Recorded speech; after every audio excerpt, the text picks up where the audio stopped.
What's up, everyone? Welcome to the video.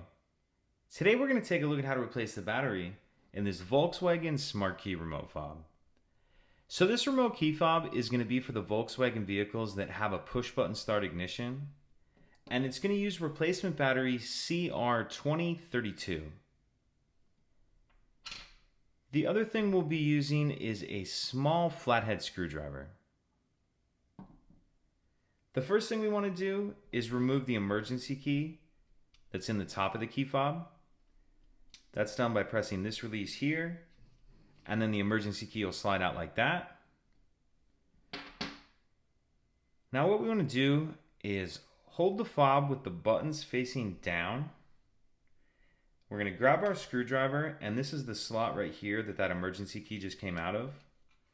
What we're going to do is stick the screwdriver in there about halfway, and then I'm going to pry up like this. So I'm going to stick it in there and then pry up.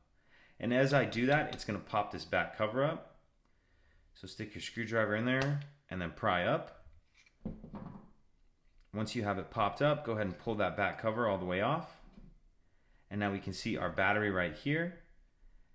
And there's this little slot right here that you can get your screwdriver in to get the battery out of that holder. Once we have the old battery out, we'll grab the new battery, and we want to make sure that we're installing that with the plus side up. And you kind of want to tuck that corner in first and then snap it down into place. And then we'll grab the back cover, go ahead and snap that on.